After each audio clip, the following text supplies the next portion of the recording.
అందరికీ నమస్కారం. ఈరోజు మనం చెప్పుకోబోయే కథ సుందరి నీవే.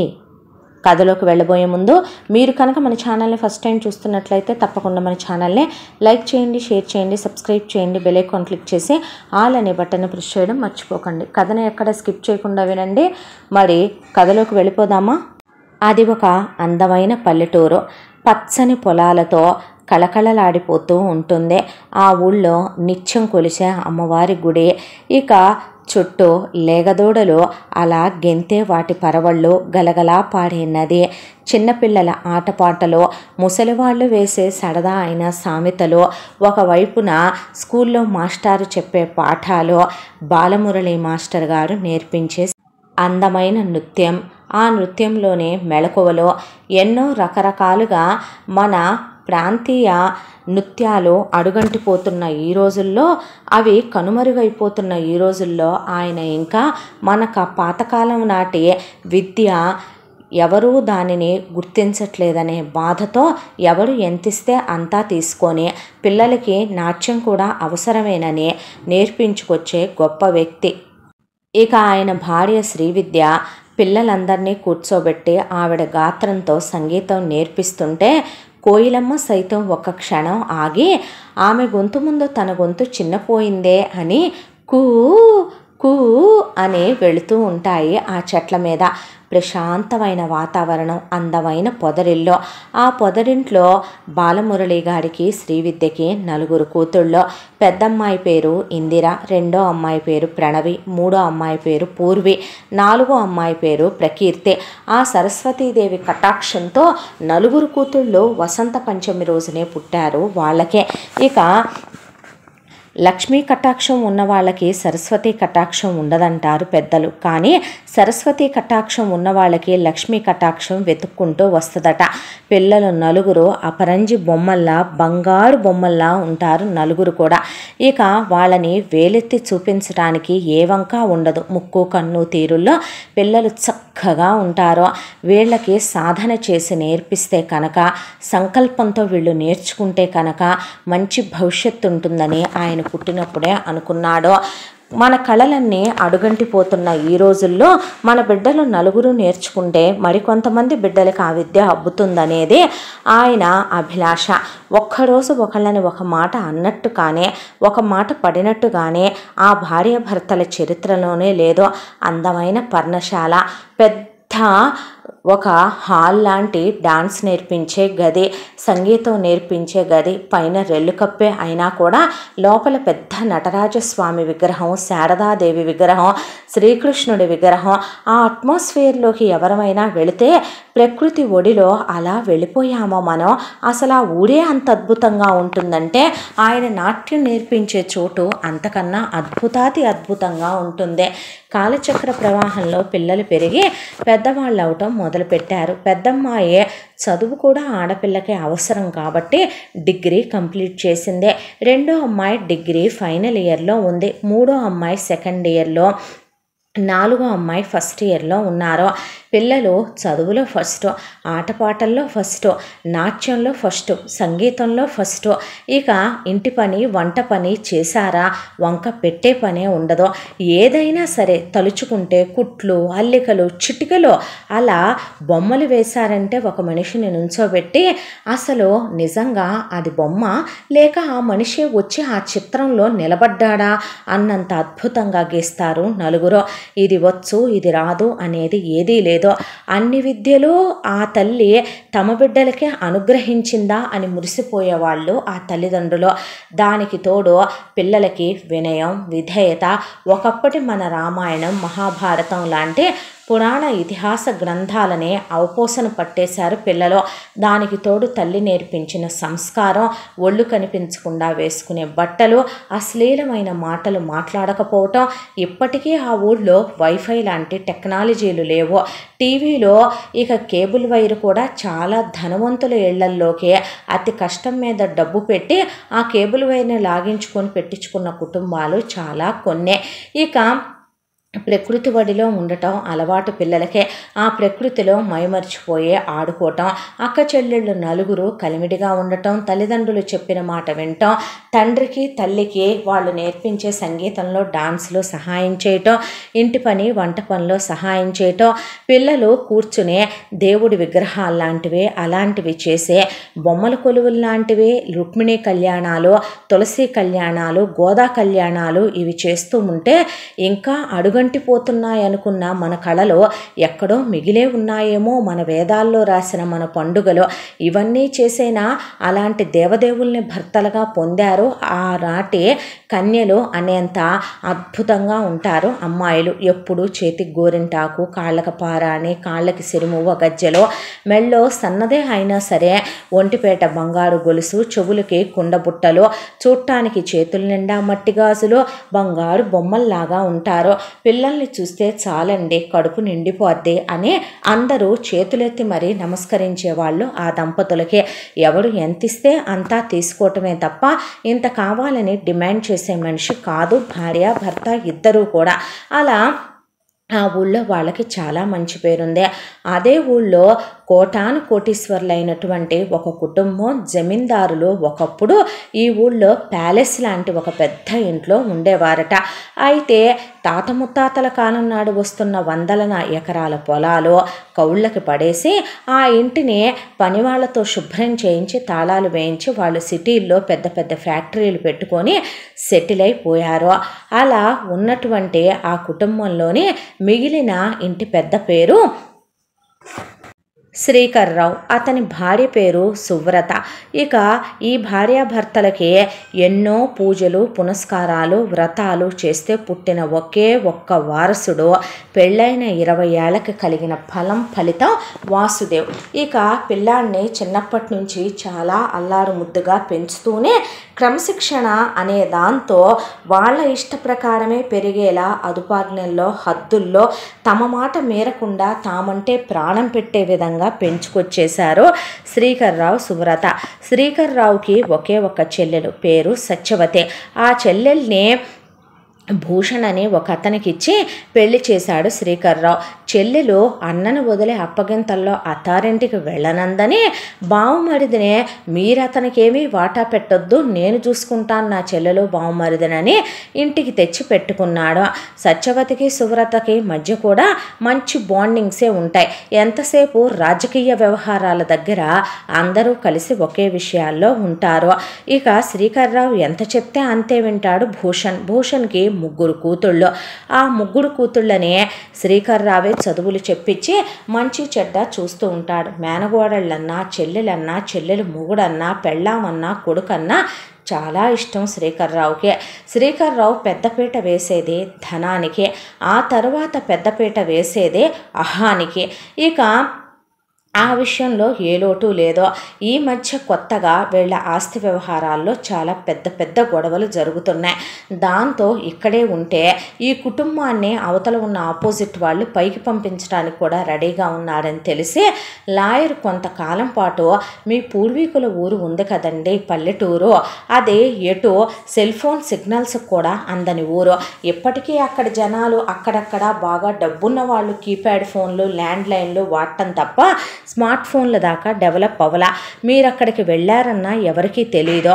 ఒక 10 కార్లు ఏర్పాటు చేస్తాను, కార్లు మారుతూ ఆ తర్వాత మీకోసం ఒక క్యారవాన్ ఏర్పాటు చేస్తాను, దాంట్లో పడి ఎలాగోలాగా మీ ఊరు చేరుకొని ఒక్క 6 నెలల పాటు ఆ ఊళ్ళో మీరు తలదాచుకొని కనుక వస్తే ఈలోపు నేను కేసు మూవ్ చేసేసి మన వైపే తీర్పు వచ్చేలా చేస్తానన్నాడు.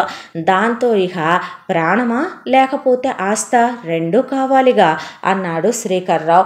ఇక వెంటనే తన కొడుకుని తీసుకొని పెళ్ళాన్ని తీసుకొని చెల్లెలు మొగుడిని చెల్లెలు కూతుర్ని తీసుకొని లాయర్ చెప్పినట్టుగానే మొత్తానికి ఈ ఊరు చేరుకున్నాడు. వచ్చే ముందే ఇక్కడికి టెలిగ్రామ్ ఇవ్వటం వల్ల ఆ ఇల్లు చూసుకునే అతను ఇల్లంతా క్లీన్ చేయించేసి నీట్గా ఉంచారు.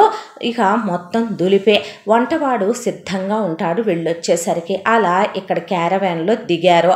దిగిన తర్వాత ఆ ఇంట్లో ఇక వీళ్ళు వచ్చారని తెలిసి ఆ ఊరి పెద్దలంతా కూడా డబ్బున్న వాళ్ళు వచ్చారు అంటే ఆటోమేటిక్గా ఊళ్ళో జనాలందరూ కూడా వంగి వంగి దండాలు పెట్టడానికి సిద్ధంగా ఉంటారు. కాబట్టి చాలా కాలం తర్వాత దయచేశారు. ఏంటి విశేషాలు అని అడిగారు శ్రీకర్రావునే. ఏమీ లేదు, ఇంతకాలంగా నేను వ్యాపారం గొడవల్లో పడి బాబు చదువు విషయాల్లో ఉండే, ఇక మా బావుమరిది ఒకవైపున నా చెల్లెల కూతుళ్ళు వ్యాపారం హడావిడిలో ఉండి ఇక్కడికి రావటమే కుదరటం లేదు. అప్పుడప్పుడు ఎప్పుడైనా ఎవరో ఒకళ్ళం వచ్చినా పట్టుమని 1-2 గంటలకు మించి ఉండట్లేదు. అదే కాక ఎక్కువ సూపర్వైజరో మేనేజరో మా పిఏలో వచ్చి వెళుతున్నారు క్లీన్ చేయించే. ఒకసారి వీడు నా వారసుడు, నా కొడుకు, అబ్బాయి పేరు వాసుదేవ్. ఇక వీళ్ళు ముగ్గురు నా మేనకోడళ్ళు. పిల్లలకి మా వంశపారంపర్యంగా వస్తున్నటువంటి ఈ ప్యాలెస్నే, అలాగే మా రాజదర్పాన్ని, ఇక్కడున్న మా పొలాలు తోటల్నే అమ్మవారి దర్శనం చేసుకొని మావిడేవో ప్రత్యేక పూజలు జరిపించి అమ్మవారికి ఏదో సమర్పించాలని మొక్కుకుందట. అవే మా చెల్లెలేదో చేయాలని అనుకుందంట. ఇక్కడ అవే పూర్తి చెయ్యాలి. కాబట్టి ఒక 6 నెలల పాటు ఇక్కడ ఉందాము. కాస్త నాకు కూడా ఈ మధ్య పట్నవాసానికి అలవాటు పడ్డానో ఏమో, కాంక్రీట్ జంగిల్లో ఉండి ఉండి బోరు కొట్టేసింది. కాస్త డాక్టర్లు కూడా అలా పరిసరాలు మారితే మంచిది అన్నారు. ఊటీలో బంగ్లాలు అవి ఉన్నాయి, కాకపోతే మన వేర్లు మొదలైన చోట తాత ముత్తాతల జ్ఞాపకాలు కూడా ఉంటాయని ఇక్కడ దాకా వచ్చాం అని కవర్ చేసి చెప్పేశాడు వాళ్ళకే. వాళ్ళు దాంతో ఎవరు ఏది చెప్తే దానికి డూడు బస్వన్నల్లా తలోపటం తప్ప ఊళ్ళో జనాలు ఏమీ మాట్లాడరు. మాట్లాడేని తెలివితేటలో ఆ పల్లెల్లో ఉండే వెర్రి గొర్రెలకి ఉండదు. కాబట్టి వాళ్ళు సరేనని పలకరించి వెళ్ళారు. ఇక ఆ తర్వాత ఊళ్ళో పెద్దలందరూ వచ్చి అమ్మవారి గుళ్ళో ఇక అవి చేయాలి ఇవి చేయాలి అని చెప్తే ఎటు వచ్చాం కదండి, మన పని అయిపోతుందేమో, నేను అమ్మవారికి మొక్కుకున్నాను అంది సువ్రత.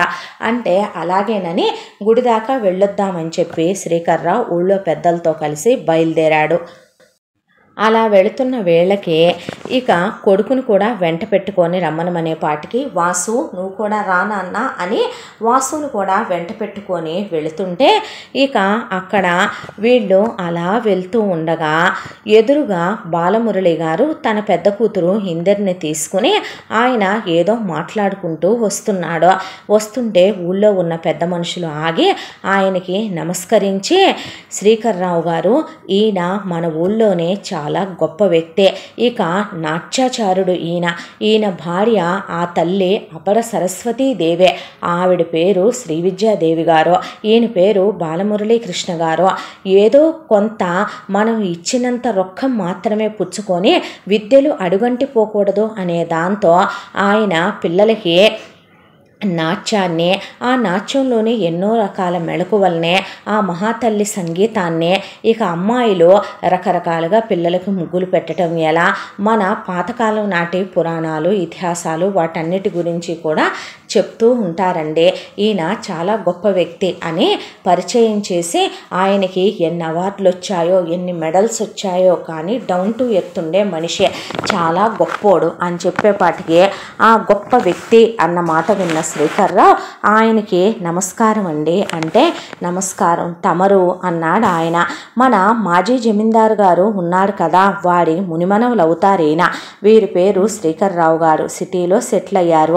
వారి భార్య సుబ్రతాదేవి గారు, ఆవిడ ఆలయం దగ్గరికి వెళ్ళారు. వీరి చెల్లెలి పేరు సత్యవతి గారు, వీరి బావమరిది గారు భూషణ్ గారు, వారికి 3 కూతుళ్ళు. ఇక వీరబ్బాయే ఈ వాసుదేవ్ బాబు, ఒక్కగానొక్క వారసుడు. ఇన్నాళ్ల తర్వాత వేర్లు మర్చిపోకూడదు అనే దాంతో ఈ ఊరొచ్చారు, జమీన్ బంగ్లాలో ఉంటున్నారు అని చెప్తే, మంచిది, మీకు మీ కుటుంబానికి ఆ మహాదేవి ఆశీస్సులు ఉండాలి అని ఆయన నమస్కారం అండి వెళ్ళిరానా అని బయలుదేరబోతుంటే, మిమ్మల్ని చూస్తే గౌరవం అనుకోకుండా వచ్చేస్తోందండి, మీరు చాలా గొప్ప వ్యక్తి అని చెప్పకనే తెలుస్తోంది మీ ముఖం చూస్తే అన్నాడు శ్రీకర్రావు. ఆ మాటకి గౌరవం అనేది విలువలు అనేదే మనలో ఉండేటటువంటి వాళ్ళు వీళ్ళు చెప్పే వాటిని బట్టి వచ్చే గుణాలు కాదండి. పుట్టుకతోనే ఆ భగవంతుడు కొన్నిటిని మనకి అవలంబింప చేస్తాడు. వాటిని మనం ఎలా నడిపించుకుంటూ వెళుతున్నామన్నదే మన మీద ఆధారపడి ఉంటుంది. ఏముందండి, నలుగురు గొప్పగా చెప్పుకోవడానికి ఆ సరస్వతీదేవి కటాక్షం మా మీద ఉంది, ఆ తల్లి మమ్మల్ని దయచూసింది. అలా అనుకుంటే అపర కుబేరులు తమరు వ్యాపారంలో ఎంతో గణించి ఉంటారో. మీకు లక్ష్మీ కటాక్షం లేదు, అలాగే మాకు సరస్వతి కటాక్షం, అంతా శారదామాత దయ అని ఇక ఆయన మాట్లాడుతూ ఉండగా వాసుదేవ్ ఎదురుగా ఉన్న ఆయన పెద్ద కూతురు ఇందిర వైపు కన్నార్పకుండా చూడటం మొదలుపెట్టాడు. అమ్మాయిని చూస్తే అప్సరస పొరపాటున అలా ఇంద్రలోకం నుంచి భూలోకంలోకి ఏమైనా వచ్చిందా అన్నంత అందంగా ఉన్న అమ్మాయి వంపు సొంపులో, ఆ అమ్మాయి కాలి గోడి దగ్గర నుంచే ఆ అమ్మాయి తల వెంట్రుకల వరకు అలా ఒక్కసారిగా స్కానింగ్ చేసి చూపు తిప్పుకోలేనట్టే చూశాడు వాసుదేవ్. ఆ తర్వాత వాళ్ళు వెళ్ళొస్తామన్నప్పుడు కూడా 10 సార్లు వెనక్కి తిరిగి ఆ అమ్మాయి వైపు చూశాడు. ఆ అమ్మాయి జుట్టు, ఆ అమ్మాయి నడక, ఇక ఆ అమ్మాయిని చూస్తే ఏదో తెలియని ఒక ఆశ కలిగిందే. ఇలాంటి ఒక అందం తన సొంతమైతే జీవితంలో ఇంతకన్నా ఏం కావాలి, తన దగ్గర అన్నీ ఉన్నాయి, తను అందగాడంటారు అందరూ. చాలామంది ప్రపోజ్ చేశారు, కొన్ని వేల కోట్ల రూపాయల డబ్బులు ఉన్నాయి, ఆస్తులు ఉన్నాయి, కానీ తన దగ్గర లేనిదేమిటి? తనింతవరకు తనకి తగిన అమ్మాయి అని ఎవరూ అనిపించక తనెవరిని ప్రేమించలా. చాలామంది తన్ని ప్రేమించినా రిజెక్ట్ చేసుకుంటూ వచ్చాడు. అందగత్తె అయిన పెళ్ళా ఉంటే ప్రతిరోజు వసంతరాత్రే కదో, ఇక వెన్నెల అలా కౌగిలిలో కరిగిపోతుందేమో, నేను ఆమె పెదవుల మీద పెట్టే ముద్దలతోనే రేయంతా అలా కదిలి వెళ్ళిపోతుందేమో అని ఊహల్లో తేలిపోతుంటే వాసు అన్నాడు శ్రీకర్రావు. డాడీ అనేసరికి వెళదామా? వెళదాం. ఏంటి ఆలోచనలో ఉన్నావు? ఏం లేదు డాడీ, ఈ ఊరు, ఈ ప్రకృతిలో ఉన్నటువంటి ఈ వంపు సొంపులు, ఈ అందచందాలు, ఈ పచ్చదనం, ఈ దారులు అబ్బబ్బబ్బబ్బా ఎంత అందంగా ఉన్నాయా అని అలా చూస్తున్నాను. అబ్బాయి ప్రకృతి ఆరాధికుడు అనుకుంటాను అన్నారు పెద్ద మనుషులు. అనేపాటికి పుట్టి పెరిగిందంతా కూడా సిటీలో, ఆ తర్వాత చదివిందంతా ఫారెన్లో కదా, వాడికి ఇక్కడికి వచ్చేపాటికి అంతా వింతగా కొత్తగా అనిపించి వైరగాలి సోకింది కదూ ఏసీ గాలిలో నుంచి బయటకు వచ్చి, అందుకే అన్నీ అద్భుతంగా కనిపిస్తున్నాయి, పద అని తీసుకెళ్ళి అక్కడ దేవుడు దర్శనం చేసుకొని తర్వాత ప్యాలెస్ దగ్గరికి వెళ్ళిపోయారు. ఆ రోజు మొదలు ప్రతిరోజు వాసుదేవిక ఊరు చూసొస్తాను, బయటికి వెళ్ళొస్తాను అనే వంకతో ఎలాగైనా సరే ఇందిర కనిపించకపోద్దా, చూడకపోతానా అని ఇందిర కోసం కళ్ళు వెతుక్కుంటూ ఉండేవి. ఆ ఊళ్ళో ఎక్కడెక్కడైతే కనుక ప్రశాంతమైన ప్రదేశాలు ఉన్నాయో అక్కడ ఉన్న వాళ్ళని అడిగినట్టుగా లేకుండా నాట్యాచారి బాలమురళి గారు ఎక్కడెక్కడ నాట్యం నేర్పిస్తారు అని అడిగితే, ప్రశాంతంగా ఉండే ప్రతి చోట్లోనూ నేర్పిస్తారు బాబు, అక్కడ ఇక్కడ అనే ఉందే చూడండి, ఆ కొండ మీద ప్రశాంతంగా ఉంటుంది, పచ్చగా ఉంటుంది, ఆ చెట్లు మొక్కల మధ్య అక్కడ నేర్పిస్తారు, గుడి మండపంలో నేర్పిస్తారు, ఒక చోటనే ఉంది అని చెప్తే ఆ ప్రతి చోటకి వెళ్ళి వాళ్ళకి కనిపించకుండా అక్కడ ఇందిర ఫోటోలు తీసుకోవటం, ఇక అక్కడే నిలబడి ఆ నాట్యాన్ని అలాగే చూస్తూ ఇందిరని కళ్ళతోనే తినేస్తున్నట్టుగా చూసి వచ్చేవాడు. అయితే ఎలా ఈమెతో మాట్లాడాలి, ఎలా ఈమెని కలవాలి అని అర్థమయ్యేది కాదు. వెతకబోయిన తీగ కాలికి తగిలినట్టు ఒకరోజు వాసుదేవ్ ఇంటికి వచ్చేసరికి శ్రీకర్రావు ముగ్గురు మేనకోడళ్ళు మామయ్య అనుకుంటూ వచ్చారు. ఏమిటర్రా అంటే, ఇక్కడ మాకు చికాకు పడుతుంది, ఇక్కడ స్మార్ట్ ఫోన్లు వర్క్ చేయట్లేదు, సిగ్నల్స్ ఉండట్లేదు, వైఫై లేదు, ఇక్కడ మాకు కావాలనుకున్న సినిమాలు రావట్లేదు, దిక్కుమాలిన కేబుల్ టీవీలో వాడేసే తెలుగు సినిమాలు వస్తున్నాయి, మీ అమ్మతో అత్తయ్యతో కబుర్లు చెప్పుకుంటూ ఏదో టైంపాస్ చెయ్యండర్రా, వాళ్ళకే ఏ టైంపాసు దొరక్క వాళ్లే ఎల్లమ్మ సోది పుల్లమ్మ సోది అని వాళ్ళని వీళ్ళని పిలిచి కూర్చోబెట్టుకొని ఊళ్ళో వాళ్ళ ఆరాలు అడుగుతూ కాలక్షేపం చేస్తున్నారు. నువ్వు నాన్న చూస్తేనేమో ఊరి మీదకి వెళ్ళి పొలాలని, స్థలాలని, తోటలని చూస్తున్నారు. బావ చూస్తేనేమో ఆహా ఓహో అనుకుంటూ ఆ ఊళ్ళో ఉన్న గుళ్ళ చుట్టూ, కొండల చుట్టూ, గుట్టల చుట్టూ తిరిగి అవన్నీ ఫారెన్లో ఉండవని అవి చూసి వస్తున్నాడు. మరి మాకు టైంపాస్ అలాగా పిచ్చి పడుతుంది, పోనీ మేము వెళ్ళిపోమా అంటే, మీరు వెళ్తే ప్రాణానికే ప్రమాదం అమ్మా, అలా ఎలా పంపిస్తాను నేను, మరి ఇక్కడ ఉండి ఏం చేయం మావయ్య, బోరు, టైంపాస్ అవ్వట్లేదు అనేసరికి, బావా ఇదంతా కాదు కానీ ఒక మాట చెప్పేదా మీకు అన్నాడు భూషణ్. ఏంటి అన్నాడు శ్రీకర్రావు. మొన్న నాట్యాచారి బాలమురళి కనిపించాడు కదా, అతను నాట్యం నేర్పిస్తాడు, అతని భార్య సంగీతం నేర్పించుద్దని ఊరి పెద్దలు మీతో అన్నారు కదా, వీళ్ళ ముగ్గురిని అతని దగ్గరికి పంపిస్తే ఈ 6 నెలల్లో షార్ట్ టర్మ్ కోర్స్ లాగా వీళ్ళు ముగ్గురు నేర్చుకుని వస్తారు కదా బావా, ఈ గోళ తప్పుద్ది కదా మనకి అన్నాడు భూషణ్. నిజమే కదా అని, ఆ ఏర్పాట్లు ఏదో చూడు మరి అని బావమరిదికి చెప్పాడు శ్రీకర్రావు. అయితే అమ్మాయి వెళ్ళి శుభ్రంగా డాన్స్ నేర్చుకోండమ్మా, నేర్చుకొని ఆ సంగీతం ఏదో నేర్చుకోండి, మళ్ళీ అలాంటి సిటీల్లో నేర్పించే వాళ్ళు కూడా దొరక్కపోవచ్చేమో అని చెప్పాడు భూషణ్. సరేనని ఒప్పుకున్నారు ముగ్గురు. అలా బాలమురళి గారి దగ్గర నేర్చుకోవటానికి వెళ్ళిన వీళ్ళు ఆ ఊళ్ళో ఉన్న లో క్లాస్ జనాలతో, అలాగే మిగతా చిన్న కులాల వాళ్ళతో, తక్కువ కులాల వాళ్ళతో, అక్కడున్న హరిజనులు, గిరిజనులతో, మిగతా జనాలతో కలిసి నేర్చుకోలేకపోయారు. వీళ్ళకి నచ్చలేదు. వాళ్ళని వీళ్ళకన్నా బాగా చేస్తున్నారని ఆయన ఆవిడ అన్న మాటలు గుచ్చుకున్నట్టుగా అనిపించాయి. దాంతో వెంటనే ఇంటికి వచ్చి, మేము ప్యాలెస్లోనే నేర్చుకుంటాం, ఆయన్నే వచ్చి మాకు ప్యాలెస్లో నేర్పించమని అడిగారు. అడిగితే ఆ మాటకి ఏమైందర్రా అంటే, మేమేంటి, మా స్టేటస్ ఏంటి, అలాంటిది మేము వెళ్ళి నేర్చుకుంటుంటే మా నేర్పించట్లేదే, వాళ్ళు బాగానే నేర్పిస్తున్నారు, కాకపోతే అక్కడ అలగా జనాలతో కలిసి అదొక రకమైన వాసన కడుపులో తిప్పుతుంది, వాళ్ళతో కలిసి నేర్చుకుంటుంటే వాళ్ళు మాకన్నా బాగా చేస్తుంటే ఎందుకో నచ్చట్లే అనేసరికి, సరే మేము పిలిచి మాట్లాడతాంలే ఆయనతో అని బాలమురళి గారిని పిలిచి, పిల్లలు ఇలా అక్కడ గుంపులో గోవిందా అని మందలో గొర్రె పిల్లలా నేర్చుకోలేకపోతున్నారు, కాస్త ఏమీ అనుకోకపోతే మీరు మీ భార్య వచ్చి ఇక్కడ కాసేపు పిల్లలకి సంగీతం, డాన్సు నేర్పించి వెళ్ళొచ్చు కదండి,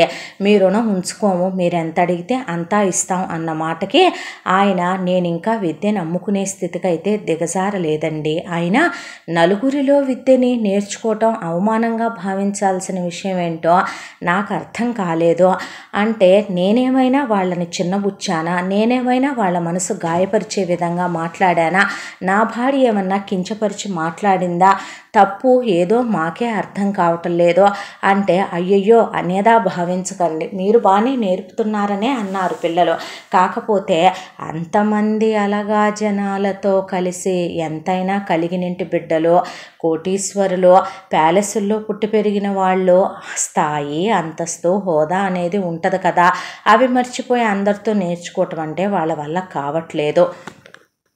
గురుకుల విద్యల్లో, పాఠశాలల్లో ఇలా అనుకుంటే ఎలా అండి అంటే, ఆ మాటకి మరి మీకు తప్పదిక, మీరు లేదు కాదు అంటానికి లేదు, చిన్నపిల్లలు మనసు విప్పి నోరారా అడిగారు మీ దగ్గరే నేర్చుకుంటామని, కాబట్టి మీరు కాదు లేదు అనకుండా కాస్త వాళ్ళకి నేర్పించి పెడుదురు వచ్చే అంటే, చూడండి అంతమంది విద్యార్థుల్ని వదిలిపెట్టి నేను నా భార్య ఇక్కడికి రావటం సబబు కాదు, ఇక్కడికి వచ్చి నేను ఏం ఆశించి నేర్పాను అనుకుంటారు చెప్పండి, నేను డబ్బు కోసం ఆశించే మనిషిని కాదు, ఆ భగవంతుడిచ్చిన ప్రకృతి వనరులతో నేను బ్రతికేసే వ్యక్తిని, అలాంటిదే కేవలం నేను ఒక కుటుంబంలో ఉన్న 3 విద్యార్థినుల కోసం మిగతా వాళ్ళందరినీ చులకన తక్కువ చేసి చూసినట్టు అయిపోదంటారా అన్నాడు ఆయన. ఆ మాటకి సరే అయితే మీ 4 అమ్మాయిలకి కూడా డ్యాన్స్ వచ్చని విన్నాను నేను, అందులో ఒక అమ్మాయిని పంపించరాదా, కాసేపు ఎటు నేర్పించాల్సింది ఆడపిల్లలకే కాబట్టి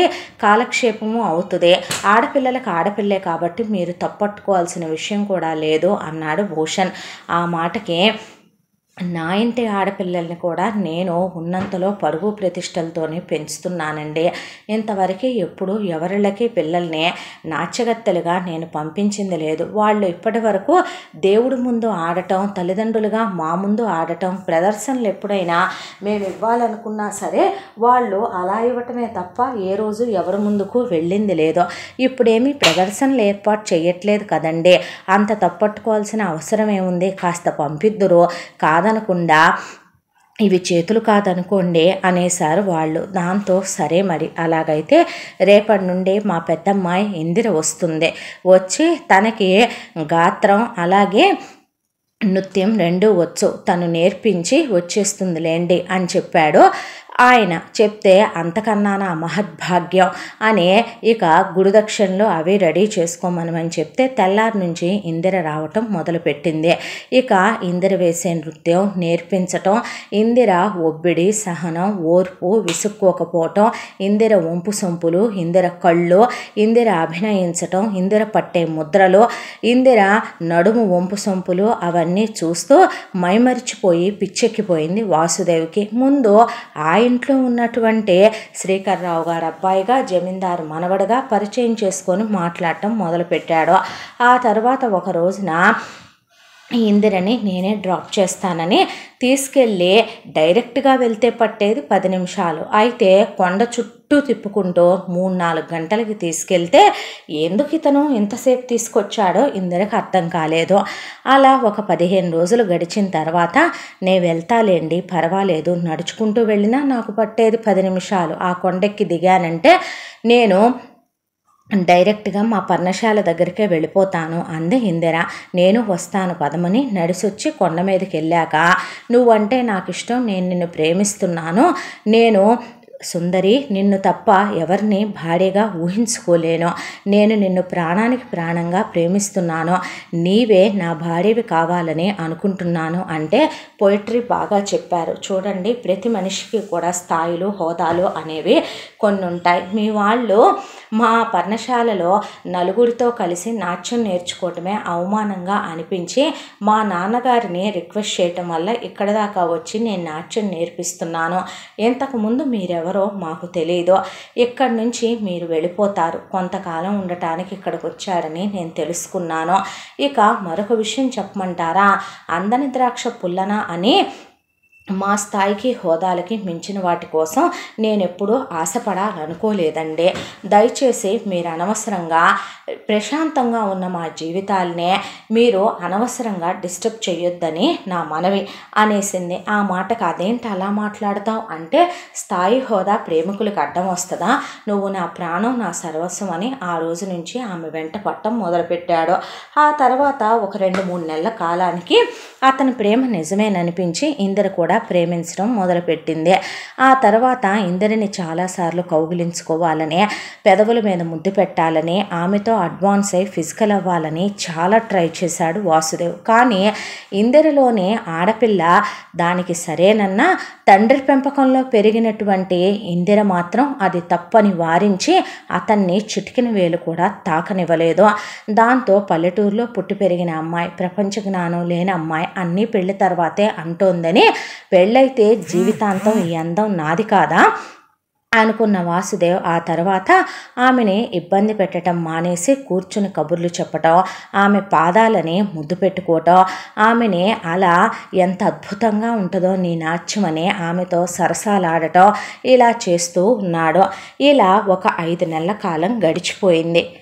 ఆ తరువాత ఒక రోజున భూషణ్, శ్రీకర్రావు కారులో వస్తూ ఉండగా వాసుదేవ్ ఒకచోట కారాపి లోన్లీ ప్లేస్లో ఇందిరని పుచ్చుకొని చున్నీ పుట్టుకొని లాగుతుంటే ఇందిర సరదాగా నవ్వుతూ విదిలించి అక్కడి నుంచి లెంపలు వేస్తాను అని అంటూ బుగ్గలు గిల్లి వెళ్ళటం చూశారు. చూసేసరికి, బావా నా పెద్ద కూతురికి ఇచ్చి చేస్తానన్నావు కదూ, మేనల్లుడే అల్లుడవుతాడన్నావు కదూ, అలాంటిది నీ కొడుకు అదుపు తప్పిపోయాడు బావా, మనమేంటి, మన స్థాయి ఏంటి, మన హోదా ఉన్నాయంటే చాలా తెలివిగా అది మన వాడికి ఏ వాస చూపించిందో లేకపోతే ఏమి అర్పించిందో కానీ దాని వలలో మనవాడు దాని మత్తులో పడిపోయాడు బావ, చేతులు దాటిపోయేటట్టున్నాడు అనేసరికి ఏమీ మాట్లాడకుండా శ్రీకర్రావు అదంతా చూసి ముందు కారింటికి పోనివ్వు అన్నాడు.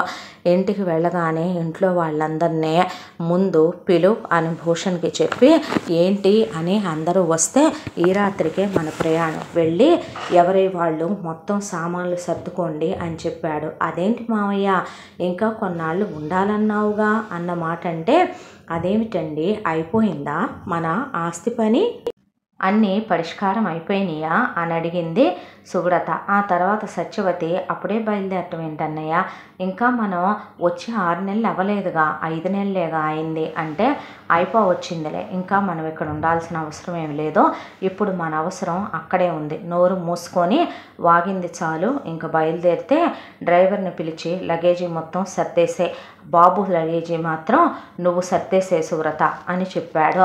చెప్పిన తర్వాత అలాగేనండి అంది. ఆ తర్వాత భూషణ్ని ఏమైందని ఇంట్లో ఆడవాళ్ళు అలాగే ఇక భూషణ్ కూతుళ్ళు అడిగితే జరిగింది మొత్తం చెప్తే వామ్మో అని టకాటకా అరగంటలో మొత్తం ప్యాక్ చేసేసుకున్నారు, రెడీగా ఉన్నారు. ఎప్పుడెప్పుడు వస్తాడా వాసు బయలుదేరదామని. ఈలోపు ఇందిర గుడికి వెళ్దామని చెప్పిన విషయం గుర్తొచ్చి వాసు డైరెక్ట్గా అమ్మవారి గుడి దగ్గరికి వెళితే అమ్మవారి ఆశీర్వాదం తీసుకుంటే నూరేళ్ళు మనం కలిసే ఉంటాం అని అమ్మవారి చుట్టూ ప్రదక్షిణ చేస్తూ ఉండగా ఇందిరకి ఎదురు దెబ్బ తగిలి బొటన వేలికి బ్లడ్ రావటం స్టార్ట్ అయింది. అయితే వెంటనే వాసు ప్రదక్షిణలు ఆపేయమని ఆ పక్కనే పసుపుంటే కాలికి పెట్టాడు. అలా ఆపకూడదు అని అంటూ ఉండగా పూజారి గారు అలా రక్తం చెందటం కూడా మంచిది కాదమ్మా అన్న తరువాత ఇవి అమ్మవారికి పూజ చేసిన గాజులు వేసుకోమంటే నీ చేత్తో వేయమందే. అనుకోకుండా పక్కనే ఉన్న కోతి వాసు మీదకు దూకటంతో వాసు చేతిలో ఉన్న గాజులు భళ్ళును పగిలిపోయి కింద పడే. ఆ తరువాత కుంకుమ తీసి నా ముఖాన పెట్టు అనేలోపు ఆ కుంకుమ కాస్త చేజారి కింద పడిపోయింది. ఏంటి అపశకునాలు, నా మనసంతా అల్లకల్లోలంగా ఉంది అని హారతి తీసుకుందామంటే హారతి ఆరిపోయింది.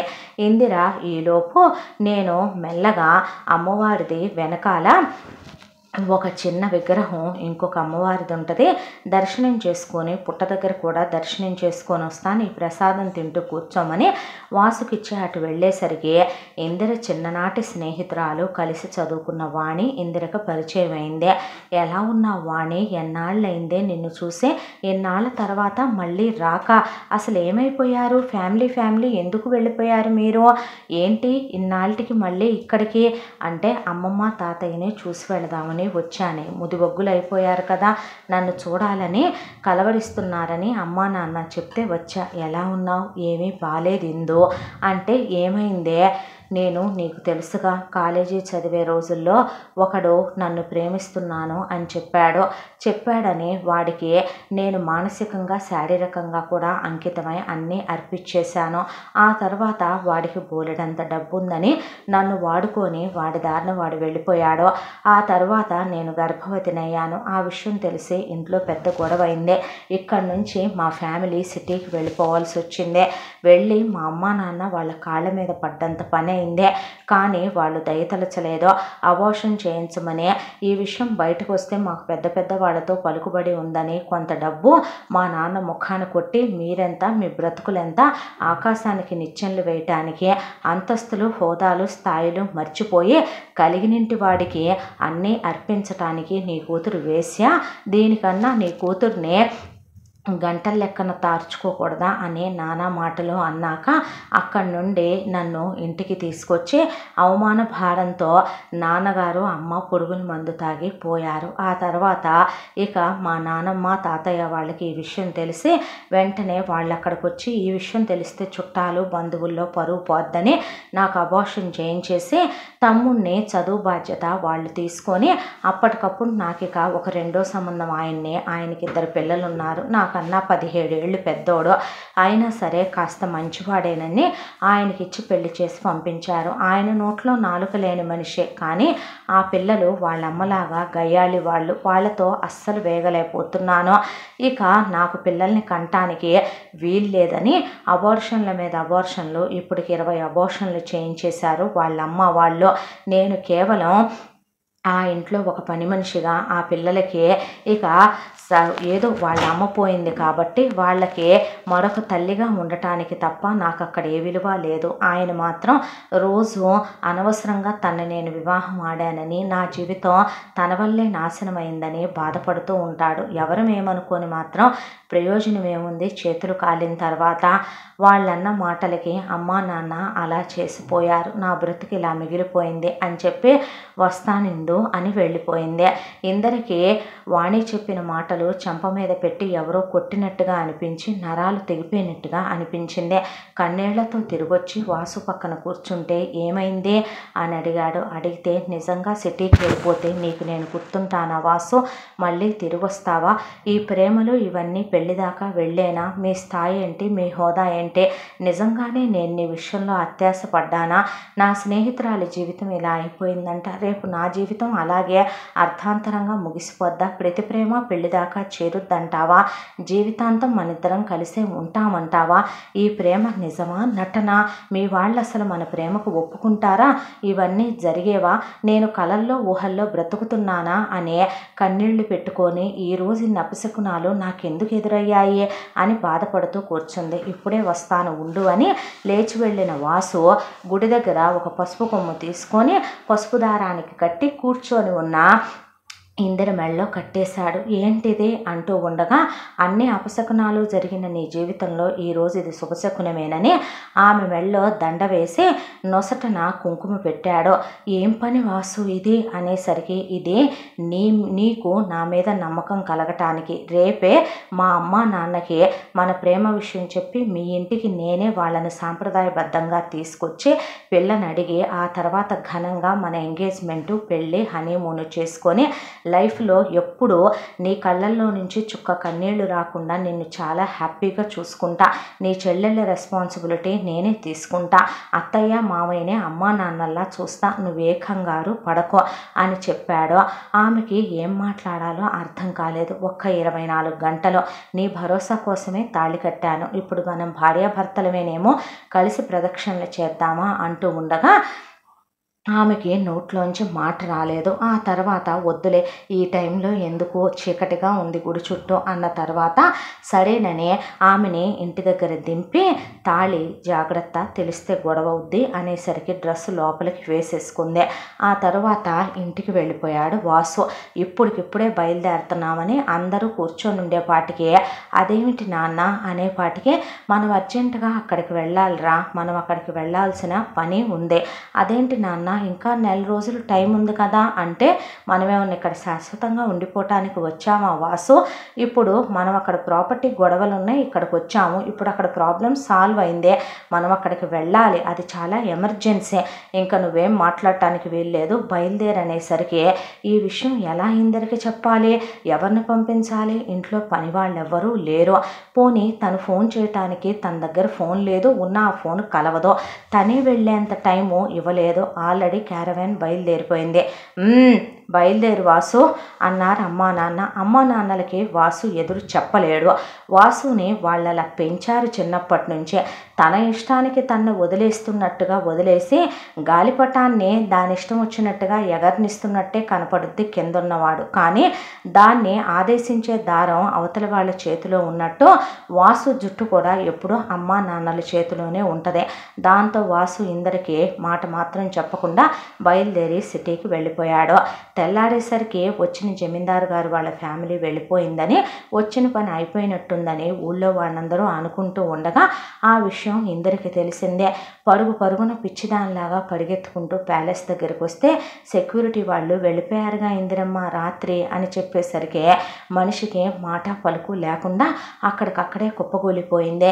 ఏమైందమ్మా అంటే ఏమీ లేదని ఒక్కసారి లోపలికి వెళ్ళి వాసుతో ఉన్న తన జ్ఞాపకాలన్నీ మననం చేసుకొని అమ్మవారి అమ్మవారి గుడి దగ్గరికి వెళ్ళిందే.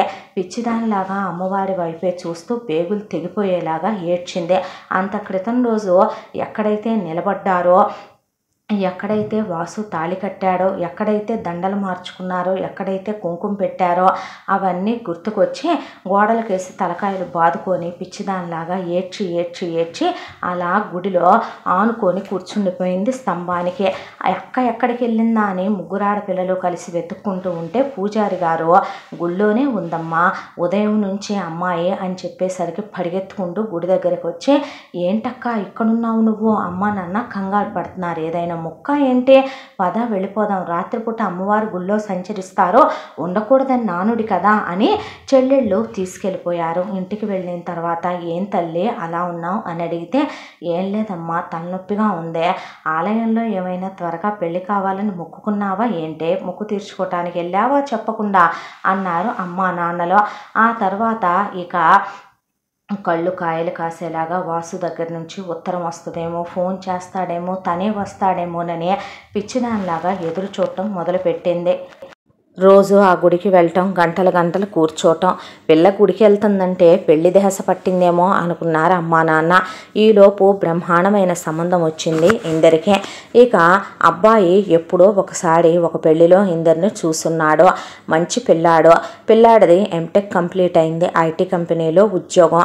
అబ్బాయికి సంగీతం అన్నా నృత్యం అన్నా చాలా ఇష్టం. అమ్మాయితో డ్యాన్స్ స్కూల్ కూడా పెట్టించాలనే ఆలోచనలో ఉన్నామన్నారు. కానీ కట్నం అక్కర్లేదన్నారు. పిల్లని మా ఇంటి కోడలుగా పంపితే చాలన్నారు. వాళ్ళే ఎదురు కట్నాలు ఇచ్చుకొని పిల్లని చేసుకుని వెళతామన్నారు. ఎంతకన్నా ఏం కావాలి, ఒకటే కులం, వాళ్ళు కట్న కానుకలు ఆశించలేదు, పెళ్లి ఖర్చులు అక్కర్లేదన్నారు. పిల్లని పంపితే చాలన్నారు. అమ్మ నాన్నలు మురిసిపోయారు. అబ్బాయి గురించి అంతకుముందే వీళ్ళకి కాస్త తెలుసు. అబ్బాయి మంచివాడని, చెడ్డ అలవాట్లు లేవని, చాలా మంచి అమ్మా నాన్నలని. అమ్మా నాన్నలకి ఇద్దరు మగపిల్లలనే. చిన్న అబ్బాయికి పెద్ద అబ్బాయికి 15 ఏళ్ళు తేడా ఉంది. చిన్నోడు చాలా చిన్నోడు, ఇంకా చదువులోనే ఉన్నాడని అంతవరకు వీళ్ళకి తెలుసు.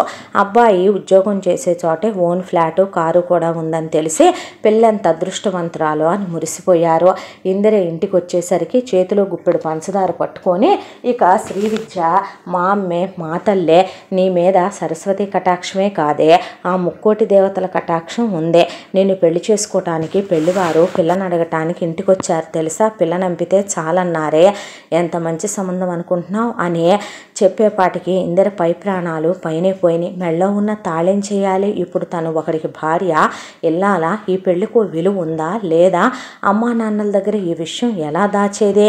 దాంతో ఇందిర జరిగిన విషయం మొత్తం అమ్మా నాన్నలు కూర్చోబెట్టి చెప్పి ఏడ్చేసరికి శ్రీవిద్యకి కోపం ఆకాశాన్ని అంటే ఇందిరని ఫటామని 4 దెబ్బలేసిందే. వయసుకొచ్చిన ఆడపిల్లని కొట్టకూడదు ఏంటది అని బాలమురళి లాగేసేసరికి, అది కాదండి, 4 ఆడపిల్లలు పుట్టారని ప్రపంచమంతా వేలెత్తి చూపించిన ఆ సరస్వతీదేవి కటాక్షంతో మనకి ఆ అమ్మవారి రూపాల్లో ఆడపిల్లలు పుట్టారని మీరు పొంగిపోయారు తప్ప మగపిల్లలకి ధీటుగా పెంచారు తప్ప ఏ రోజన్నా వీళ్ళకి ఏమైనా తక్కువ చేశారా. మంచితనాన్ని చేతగానితనంగా మనమిచ్చిన స్వతంత్రతని ఇలాగైనా వాడుకునేదే. నృత్యం సంగీతం నేర్పించమంటే వెళ్ళిన చోట ప్రేమాయణాలు నడిపిరమ్మన అర్థం. ఇంటి పరువు వీధికెక్కించటానికే ఇంకా ఎంత దూరం వెళ్ళావే, అతనితో ఏమైనా చేయకూడని పనులు చేశావా, నాన్నగారిని నన్ను అవమానాలు పాలు చేయటానికి అని ఏడ్చింది శ్రీవిద్య. ప్రమాణం చేసి చెప్తున్నానమ్మా మీ ఇద్దరి మీద, ఆ నటరాజస్వామి మీద, అమ్మవారి మీద ఒట్టేసి చెప్తున్నాను, నేనే తప్పు చేయలేదో, జరిగిన విషయం ఇది అని మొత్తం చెప్పుకొచ్చింది. ఆ తర్వాత ఇప్పుడు వచ్చిన సంబంధం వాళ్ళకి ఏమని చెప్తామండి, సంబంధం వద్దని చెప్పేద్దామా, పోనీ మనం ఇప్పుడే పెళ్లి చేయాలనుకోవట్లేదని చెబుదామా అనేసరికి వద్దు, ఈ విషయం ఆడపిల్లల్ని పిలిచి మిగతా ముగ్గురిని ఈ విషయం బయట ప్రపంచానికి తెలియటానికి వీల్లేదు, ఇప్పటికే కాదు ఎప్పటికీ ఇది ఎవ్వరికీ తెలియనివ్వమని నా మీద అమ్మ మీద ప్రమాణం చేయండమ్మా అంటే, తను మాకు అక్కే నాన్నగారు, అక్క మాత్రమే కాదు అమ్మ కూడా, మేమెలా మన ఇంటి విషయాలు బయటికి చెప్తాం, మీ పెంపకంలో పెరిగిన కూతుళ్ళం మేము అన్నారు వాళ్ళు. ఆ తర్వాత రెండో అమ్మాయి ప్రణవిని పిలిచి, అమ్మ నీకు ఎటు ఈ సంవత్సరంతో డిగ్రీ ఫైనల్ ఇయర్ అయిపోతుంది, ఉంది కాబట్టి ఇంటికి వచ్చి సంబంధం అడిగారు. అబ్బాయి చాలా మంచివాడు, నువ్వు చేసుకోమ్మా అంటే అక్కకి పెళ్లి కాకుండా నేను చేసుకోవటం ఏం పద్ధతి నాన్నగారు, నీకు తెలియదు, చెప్పింది విను తల్లి, ఇక నువ్వు నన్ను బాధ పెట్టద్దు అంటే మీ ఇష్టం అనేసిందే. వచ్చిన పెళ్లివారికి అమ్మాయి చేత అరంగేట్రం చేయిద్దాం అనుకుంటున్నామని, ఇంకా నాట్యంలో చాలా మెళకువలు నేర్పించాలనుకుంటున్నామని, అమ్మాయి డాన్స్ గురించి మ్యూజిక్ గురించి ఇంకా చాలా నేర్చుకోవాలనుకుంటోందని, అమ్మాయిని అన్ని రకాల నృత్యాలు సంగీతాలు నేర్చుకునేదాకా పెళ్లి చేయకూడదు అనుకుంటున్నామంటే మేమేమీ దానికి అడ్డు కాదు కదండి, మేము మా కోడలు అవన్నీ నేర్చుకుంటే మాకు సంతోషమేగా అన్నారు వాళ్ళు. కానీ మేమే పెళ్లి ధ్యాసలో పడితే పిల్లకి మనసు పెళ్లి మీదకు పోతుంది, ఇక ఇంకేమే తననుకున్న విద్యని సాధించగలుగుతుంది, అందుకే అప్పుడే చెయ్యాలనుకోవటం లేదు. మీరు అన్యదా భావించకపోతే రెండో అమ్మాయి కూడా వయసుకు వచ్చే ఉంది కాబట్టి, రెండో అమ్మాయికి కూడా డిగ్రీ అయ్యే ఉంది కాబట్టి మీకు ఇష్టమైతే కనుక రెండో అమ్మాయిని ఇచ్చి చేయటానికి మాకేం అభ్యంతరం లేదు అన్నారు. నలుగురు పిల్లలు చూడటానికి ఇంచుమించు అటు ఇటుగా పోలికల్లోనూ అందచందాల్లోనూ ఎవరికి ఎవరూ తీసిపోరు. దానికి తోడు ఇక పిల్లలకి వాళ్ళ నలుగురికి వచ్చిన విద్యలు ఒకే రకంగా ఉంటాయి, కాదనేదేముందే. సరే అన్నారు. వెంటనే రెండో అమ్మాయి ప్రణవికి వచ్చిన పెళ్లి కొడుక్కి ఇక నిశ్చితార్థం, ఆ తర్వాత పెళ్ళి అయిపోయి అత్తారింటికి వెళ్ళిపోయి అక్కడి నుంచి భర్తతో వేరు కాపురం పెట్టుకొని రెండో పిల్ల సుఖపడింది. ఇక కాస్త పరిస్థితులు కుదుటపడ్డాక భార్యకి ఇద్దరు కూతుళ్ళని అప్పచెప్పి ముందు ఈ సమస్యకైతే ఒక పరిష్కారం వెతకాలి కదా అని చెప్పి ఇక నేను సిటీకి వెళతాను వాళ్ళతో మాట్లాడటానికని బయలుదేరాడు బాలమురళి. నేను వస్తాను నాన్నగారు అని ఇందరు కూడా ఆయనతో పాటు బయలుదేరిందే. ఇక ఊళ్ళో వాళ్ళంతా ఎక్కడికో వెళుతున్నట్టున్నారు అంటే సిటీలో ఎవరో కొత్తగా నాట్యాచారి గారు వచ్చారట. ఆయన్ని కలిసి ఆశీస్సులు తీసుకొని అమ్మాయికి కూడా ఆశీస్సులు ఇప్పిద్దామని కాస్త వారి సహచర్యంలో గొప్పవాడి దగ్గర నుంచి మనం మెళకువలు తెలుసుకుంటే మంచిదని తీసుకెళ్తున్నారులే అని చెప్పింది శ్రీవిద్య. మంచిదే, ఇక నాట్యాచారి గారు ఏం చేసినా అది గొప్ప విషయమే లేండి అనేశారు వాళ్ళు. ఆ తర్వాత పిల్లని తీసుకొని సిటీకి వచ్చాడు ఆయన. అడ్రస్ కనుక్కొని ఎలాగోలాగా వెళ్ళింటి దగ్గరికి వచ్చిన తర్వాత ముందుగా గేట్ వాచ్మెను అడ్డగిచ్చాడు. గేట్ వాచ్మెను అడ్డగిస్తే నేను శ్రీకర్రావు గారితో మాట్లాడాలి, చాలా ఇంపార్టెంట్ విషయం మాట్లాడాల్సి ఉంది, నేను బాలమురళి అని ఫలానా ఊరు నుంచి వచ్చానని కాస్త తెలియజేయను ఆయన అని ఎర్రటెండలో బయటే నిలబడిపోయాడు ఆయన. ఆయన వచ్చిన విషయం అలాగే ఇందరిని వెంట పెట్టుకొని వచ్చిన విషయం ఇక సత్యవతి కూతురు స్వాతి చూసి వెళ్ళి ఇంట్లో వాళ్ళందరికీ చెప్పింది. చెప్తే ఇక వీళ్ళందరూ ముందు ఏం మాట్లాడాలనేది ఒక ప్రణాళిక వేసుకున్న తర్వాత ఆ అమ్మాయిని లోపలికి పంపించొద్దు, ఆయన్ని లోపలికి పంపించమని చెప్తే అదేమిటో ఆయనకి అర్థం కాలేదు, వెళ్ళిన ఇందరికీ అర్థం కాలేదు. శ్రీకర్రావు గారు మీ అమ్మాయిని లోపలికి అనుమతించొద్దన్నారు, మిమ్మల్ని మాత్రం రమ్మన్నారు అని చెప్తే నేను వెళ్ళి మాట్లాడొస్తాను ఉండమ్మా అని ఆయన వెళితే ఆయన్ని గెస్టులు కూర్చునే ఒక రూమ్లో కూర్చోమని చెప్పారు. అలా ఆయన ఒక అర్ధగంట కూర్చున్న తర్వాత తీరుబడిగా ఒకళ్ళ తర్వాత ఒకళ్ళు తీరుబాటుగా వచ్చి కాళ్ళ మీద కాళ్ళు వేసుకొని అక్కడ కూర్చున్నారు. కూర్చుంటే ఆయన ఏంటి విషయం ఇలా దయచేశారు అని అడిగాడు శ్రీకర్రావు. ఆ మాటకి ఇలా మీ అబ్బాయి మా అమ్మాయి ప్రేమించుకున్నారంట, మీ అబ్బాయి మా అమ్మాయి మెడలో తాళి కట్టాడంట, కాబట్టి ఆ విషయం గురించి మాట్లాడదామని. ఏమయ్యా అంటే అన్నామంటావు కానీ ఆడకూతుళ్ళని తైతెక్కలాడిస్తూ మగాళ్ళని ముగ్గులోకి దించమని ఊరి మీదకి అచ్చుబోసి వదిలేసే బదులు ఒక వేసే వాటికి పెట్టుకొని ఒకళ్ళ తర్వాత ఒకళ్ళని తార్చుకుంటూ కూర్చుంటే సరిపోద్దేమో కదూ, మాటలు మర్యాదగా రానివ్వమ్మా అన్నాడు సత్యవతిని. ఏమిటి మర్యాదగా రానిచ్చేది, మేమేంటి, మా స్థాయి ఏంటి, మా హోదా ఏంటి, మా కొడుకేంటి, మీ కూతురు వాడిని వల్లో వేసుకోకుండా బుట్లో వేసుకోకుండా మాయ మాటలు చెప్పి వాడికి ఏ మొత్తు ముందో చల్లి ఆ అడవుల్లో దొరికే ఏ మందో మాకో వాడి నెత్తికో లేకపోతే వాడి కడుపుకో ఏదో ఒకటి పెట్టబట్టి వాడలా వశీకరించినట్టు మీ అమ్మాయికి దాసుడైపోయాడు. అసలు మా ఇంటికి మీ అమ్మాయి ఎలా కోడలవ్వగలదో, మా తాహతకి మీరెలా తూగగలరో, మాకున్న ఆస్తి ఎంత, నీకున్న తంతే ఊడిపోయే ఆ పర్ణశాల ఎక్కడ, స్థాయి హోదా మర్చిపోయి సిగ్గు లేకుండా ఎలా వచ్చావురా నువ్వు, అది సిగ్గు విడిచి పెళ్లికి ముందే నా కొడుకుతో విచ్చలవిడిగా తిరిగిందనుకో, దాని గొంతులో ఇంత ఏదైనా పోసి నువ్వు తాగి పోతే పోయేది కదో. సిగ్గు లేకుండా ఇలా డబ్బున్న వాళ్ళకి వలలేయమని, డబ్బున్న వాళ్ళని ముగ్గులోకి దించమని వాళ్ళకి అన్నీ అర్పించి ఎలాగైనా ఉన్నింటి కోడళ్ళని అయిపోమ్మని నేరి పంపావేంట్రా నీ కూతురికి? నీ పెళ్ళాం కూడా అలా ఎన్ని చేతులు మారి వచ్చిందిరా? అసలు ఈ 4 నీకు పుట్టిన కూతుళ్ళేనా అని అడిగింది సువ్రత. దాంతో ఆయన పిచ్చి పిచ్చిగా మాట్లాడక స్థాయి హోదాలు అనేవి మనుషుల్ని పట్టి కాదు, వాళ్ళు మాట్లాడే మాటలను పట్టి కూడా ఉండాలి అనేపాటికి నోరు ముయ్యరా అని భూషణ్ నానా మాటలు అనే బాలమురళి మీద చేయి చేసుకున్నాడు. అంతా అయిపోయిన తర్వాత తీరిగ్గా వెనకాలే ఆపండి అని ఏమీ ఎరగనట్టుగా శ్రీకర్రావు వచ్చాడు. వచ్చి అదంతా జరిగిన తర్వాత చూడండి, ఇప్పుడు మీ అమ్మాయి మా అబ్బాయిని ప్రేమించింది, మా అబ్బాయి మీ అమ్మాయిని ప్రేమించాడు అంటారు. సరే, ఒక విషయం చెప్పమంటారా? మనం ఒక దారిలో వెళుతూ ఉంటాం, మనకు ఒక యాక్సిడెంట్ అవుతే అలాంటప్పుడు ఏ అలగా వెధవో లేకపోతే ఏ లో క్లాస్ గాడో వచ్చి మనకు సాయం చేస్తాడు. మనం ప్రాణాపాయంలో ఉన్నామంటే ఒక ప్యాకెట్ బ్లడ్ ఇస్తాడో, అంత మాత్రం చేత వాడిని తీసుకొచ్చి మనం ఇంట్లో కూర్చోబెట్టుకొని డైనింగ్ టేబుల్ మీద మనతో సమానంగా చూడగలమా? మేమైతే అలా చూసే అలవాటు మాకు లేదు. మరొక విషయం, కుక్కేదో మన ఇంట్లో విశ్వాసంగా పడుంటుంది కదా అని దాన్ని తీసుకొచ్చి కుక్కని సింహాసనం మీద మేము కూర్చోబెట్టలేం. మా దృష్టిలో మీ అమ్మాయి అలాంటిదే.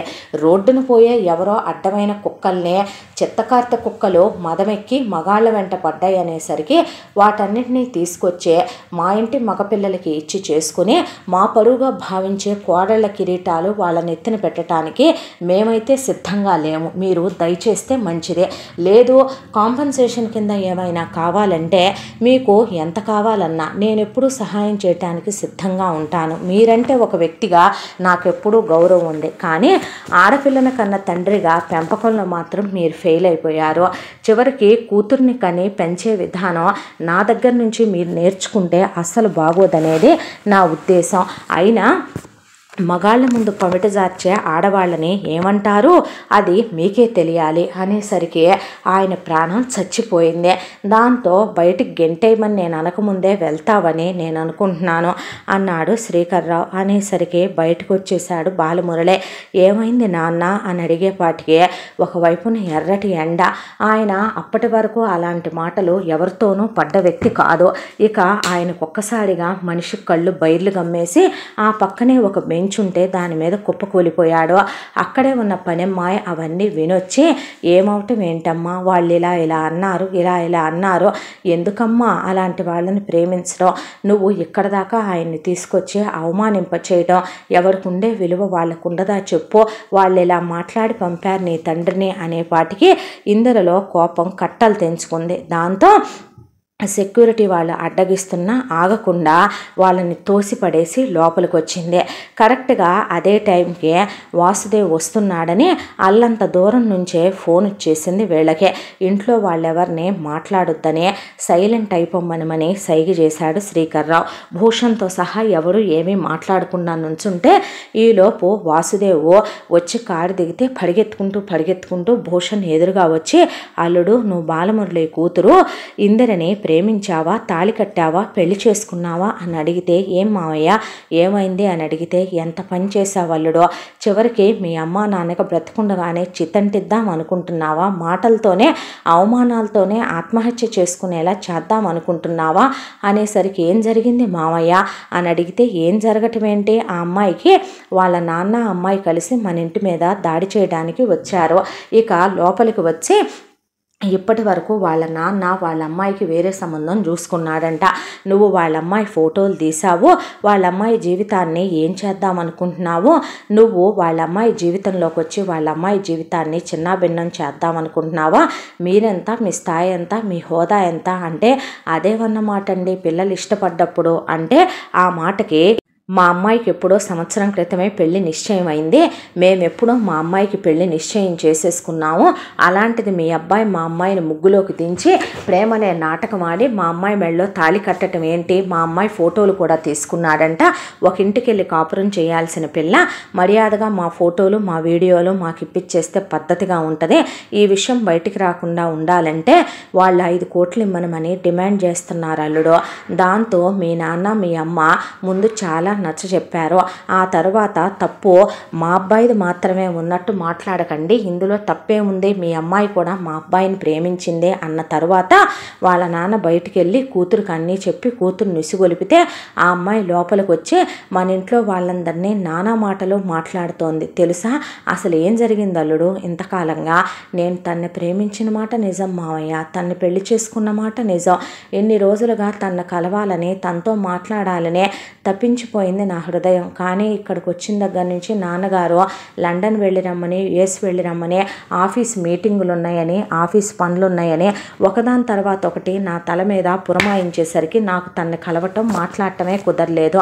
అయినా సంవత్సరం క్రితమే వేరే వాడితో పెళ్లి నిశ్చయమైతే ఆ విషయం మాట మాత్రం నాతో చెప్పకుండా ప్రేమాయణం ఎలా నడిపింది వాళ్ళమ్మాయే. ఆ విషయం మీకు తెలియదేమో, నాకు తెలుసు, నేను అడుగుతాను పదమనమని లోపలికి వాసుదేవ్ వచ్చేసరికి మా అమ్మ కూతుళ్ళని తార్చుకోవాలా, నీ కూతుళ్ళు ముగ్గురిని కూడా నువ్వు అలాగే తారుస్తావా? మా అమ్మ పమిటి జార్చిన ఆడదైతే నువ్వు అలాగే సువ్రత పమిటిని జార్చావా? ఏ శ్రీకర్రావు నువ్వు అలాగే నీ పెళ్ళాన్ని గంటల లెక్కన పంపిస్తున్నావా? మీరు బ్రోతల్ హౌసులు నడుపుతున్నారా? మాట్లాడే ముందు ఆలోచించుకోవాలని అంటున్నా ఇందిర మాటల్ని విన్న వాసుదేవ్ కోపంతో ఊగిపోతూ వచ్చి పెద్ద చిన్న లేకుండా మా అమ్మ నాన్నలు వాళ్ళు ఎవరనుకుంటున్నావు అని వెనక ముందు ఆలోచించుకోకుండా పిచ్చి పిచ్చిగా వాగుతావా అని ఇందిర చెంపలు వాయించేశాడు. దాంతో ఇందిర షాక్ అయిపోయింది. ఏం జరిగిందో తెలుసుకోకుండా నువ్వు అలా మాట్లాడతావేంటి? ఏమైనా జరగనివ్వు, నువ్వే నిజాలు దాయిని పతివ్రతలాగా మా వాళ్ళేదో నీ దగ్గర నిజాలు దాచినట్టు మాట్లాడకే.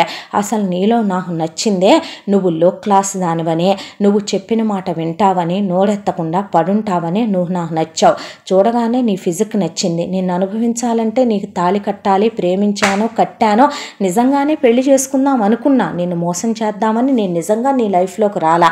కానీ నువ్వు అలాంటిది నీ స్థాయి హోదా మర్చిపోయి అవునులే అలగా దానివి, లో క్లాస్ దానివి కదా, ఎక్కడికి పోతాయి ఆ బొద్దులో, నన్ను ఎలాగో ట్రాప్ చేశావు. ట్రాప్ చేసి నీ లైఫ్లో జరిగినవన్నీ దాచిపెట్టి వేరే వాడితో నీకు పెళ్లి నిశ్చయమైందనే విషయం కప్పిపెట్టి నాతో తాళి కట్టించుకున్నావు. ఆ రోజు రాత్రి నేను తొందరపడలేదు, కానీ లేదంటే ఫిజికల్ అవటానికి కూడా వెనకాడేదానివి కాదు. ఇవన్నీ అడ్డం పెట్టుకొని మా దగ్గర డబ్బులు డిమాండ్ చేసి 1 నైట్లో సెటిల్ అయిపోదాం అనుకున్నారేంటే మీరు? నువ్వెంత, నీ బ్రతుకెంత అనేపాటికి శభాష్. ఆ రోజు కాదు ఈ రోజు సచ్చావురా నువ్వు నా దృష్టిలో.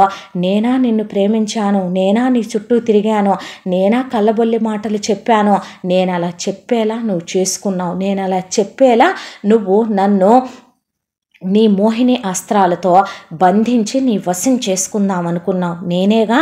అవును నువ్వే అన్నాడు అటు తిరిగి వాసుదేవ్. అనేసరికి నిజమేలే, మా వంశం కులతలు పతితలు కదా, మేము మగాళ్ళ ముందు పమిటి జార్చే ఆడవాళ్ళం కదా, మరి నీ ముందు ఎన్నిసార్లు జార్చాను అదే డబ్బు కోసం. ఎంత ఇచ్చావు నువ్వు నాకు? ఎన్ని గిఫ్టులు తీసుకున్నాను నీ దగ్గర? నువ్వు కట్టిన ఈ తాళి కూడా పసుపు కొమ్మే కదా. చివరికి ఎలా అనగలిగావురా ఆ మాటలు? ప్రేమ అన్నావు, జీవితం అన్నావు, 100 ఏళ్ళు కలిసి ఉండాలన్నావు. ఇదేనా నా చిటికెన వేలు గోడైనా నిన్ను ముట్టుకొనిచ్చానా? ముట్టుకుంటే నా జీవితంలోకి నువ్వెలా రాగలుగుతావు? ఏమీ జరగకుండానే ఇంత జరిగిందంటున్నావంటే రేపొద్దున ఏదైనా జరిగితే అసలు నువ్వు మా ఫ్యామిలీలో ఎలా మింగిలవుతావు? మా అమ్మా నాన్నకి గౌరవం ఇవ్వలేని నువ్వు ఎలా ఉండగలుగుతావు? మా అమ్మా నాన్న పెద్దవాళ్ళు, ఏదైనా ఒక మాట అంటే నీ అమ్మా బాబులంటే నువ్వు తుడిచేసుకుపోవా? నా మరదళ్ళు నీ చెల్లెళ్ళలాంటి వాళ్ళు కాదా? నా మేనత్త మేనమామ నీ పిన్ని బాబాయి లాంటి వాళ్ళు కాదా? అలాంటిదే నువ్వు రెచ్చిపోయి ఇంత నోరేసుకొని పడిపోతావా? నీ స్థాయి హోదా మర్చిపోయి బిహేవ్ చేశావు కదే. నిజంగా నీలాంటి వాళ్ళని ఏ చెప్పుతో కొట్టాలి అనేసరికి ఇందిరా, శభాష్, చాలా బాగా బుద్ధి వచ్చింది నాకు నిజంగానే బుద్ధి లేదు. జీవితానికి సరిపడా వినేశాను ఈరోజు నీ వల్ల. ఆ రోజు కాదు, ఈరోజు వచ్చింది నాకు బుద్ధే. నువ్వు కట్టిన ఈ తాళికి విలువ లేదు, మన ప్రేమకు విలువ లేదు. అదే తాళి నీ మెళ్ళో ఉందనే విషయం నీకు గుర్తుంటే, నువ్వు వాళ్ళ అత్తమామలనే విషయం గుర్తు పెట్టుకుంటే, నేను భర్తను అనుకుంటే వెళ్ళి వాళ్ళ కాళ్ళు పట్టుకొని వాళ్ళ కాళ్ళ మీద పడి వాళ్ళని క్షమాపణ అడుగుతావు. ఆ తర్వాత మీ నాన్నని తీసుకొచ్చి మా అమ్మా నాన్నలకి సారీ చెప్పించి అప్పుడు మాట్లాడి మిగతా విషయాల గురించి ఆలోచించుకుందాం. లేదంటే ఆ తాళికి విలువ లేదు, నీకు విలువ లేదు. ఆ తాళికి ఇప్పుడు విలువ లేకపోవటం ఏంట్రా రాస్కెల్. ఇందాక ఎప్పుడైతే మా నాన్నగారు లోపలికి వచ్చారో, ఆయన గుండె బరువెక్కి భారంతో బయటకు వచ్చాడో అప్పుడే ఈ తాళికి విలువ పోయిందే. నువ్వు వచ్చి ఏం జరిగిందని వినకుండా నన్ను కొట్టావు చూడు, అప్పుడు నువ్వు కట్టిన రెండో ముడికి విలువ పోయిందే.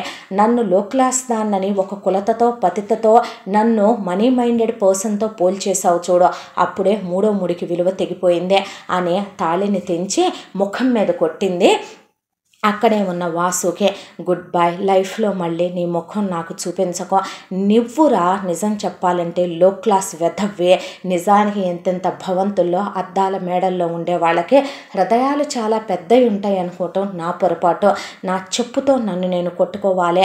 నా తండ్రిని ఈరోజు ఇన్ని అవమానాలు జరగటానికి, వీళ్ళంతా ఇంత అవమానించటానికే కారణం నేనయ్యాను. ఛీ, ఒక్కటి మాత్రం చెప్తాను, నువ్వు బాగుపడవు, నీకు మనశ్శాంతి ఉండదో, ఈ కుటుంబంలో వాళ్ళెవరూ ప్రశాంతంగా ఉండరో. చూస్తూ ఉండండి, ఏ ఐశ్వర్యాన్ని చూసుకొని మీరు మమ్మల్ని అవమానించారో, నువ్వు ఏ ప్రేమలో అయితే ద్రోహాన్ని వెతికావో, నీ జీవితంలో ఆ ప్రేమే నీకు దూరం అయిపోద్ది. ఆ ఆస్తి కోసమే మీరు కుక్కల కన్నా హీనంగా పడి ఏడవాల్సి వస్తుంది. చూస్తూ ఉండండి. థూ అని అక్కడే ఉన్నటువంటి అమ్మవారి దగ్గర ఉన్న పసుపు కుంకాలు తీసుకొని, ఇది నా వాక్కు దేవుని నెరవేర్చకపోవడని వాళ్ళ ముఖాన్ని చల్లి అక్కడి నుంచి వచ్చేసింది. ఈలోపు కళ్ళు తిరిగే బాలమురళి బయట బెంచ్ మీద పడిపోయేపాటికి నాన్న నాన్న నాన్న అని ఆయన పట్టుకొని వెక్కి వెక్కి ఏడ్చేపాటికి ఆయన కదలటల్లా అక్కడే ఉన్న వాళ్ళ గుండె కరిగిపోయి, ఇక వాళ్ళు వీళ్ళకి తెలియకుండా అంబులెన్స్ ఫోన్ చేసి తీసుకెళ్ళిపోమ్మా అన్నారు. అక్కడే ఉన్న ఒక హాస్పిటల్కి తీసుకెళ్తే ఆయన ముందు ఎమర్జెన్సీలోకి తీసుకెళ్ళి ఆయనకి ట్రీట్మెంట్ చేయటం మొదలుపెట్టారు. 1 గంట తర్వాత నర్సు వచ్చి, మేడం 1 లక్ష రూపాయలు కట్టాలండి, ముందు మీరంటే 1 లక్ష, నా దగ్గర 5,000 ఉన్నాయి, మేము ఊరు నుంచి వచ్చాం, సడన్గా మా నాన్నగారికి ఇలా అయింది. అదేంటండి ట్రీట్మెంట్ స్టార్ట్ చేసిన తర్వాత అలా చెప్తారో, ఏదైనా ఉంటే వెళ్ళి డాక్టర్ గారితో మాట్లాడుకోండి అనేసింది. ఎక్కడుంది డాక్టర్ గారు రూము అంటే, go straight and take left అని చెప్పింది నర్సు. ఇంతటితో సుందరి నీవే మొదటి భాగం పూర్తి.